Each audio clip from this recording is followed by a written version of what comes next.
আমি ফকির ফ্যাশনের managing director ফকির কামরুজ্জামান নাহিদ। আজকে আমরা সরকার কর্তৃক গ্রিন ফ্যাক্টরি অ্যাওয়ার্ড পেয়েছি।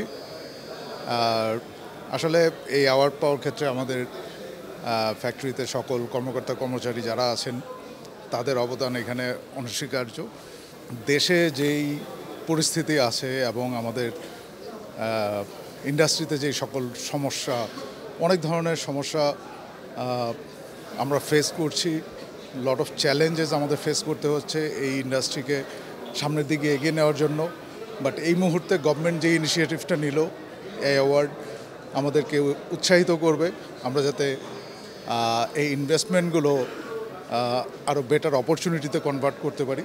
এবং এটা একটা ভেরি গুড ইনিশিয়েটিভ এবং inspiration for other as well, যে ভালো কিছু কাজ করলে সেটার রিটার্নটা পাওয়া যাচ্ছে। So that will be very good for the industry এবং আমাদের কোম্পানির জন্য এটা বেটারমেন্ট যে আমরা যে কাজটা করেছি সেটার স্বীকৃতি আজকে গভর্নমেন্ট আমাদেরকে দিল।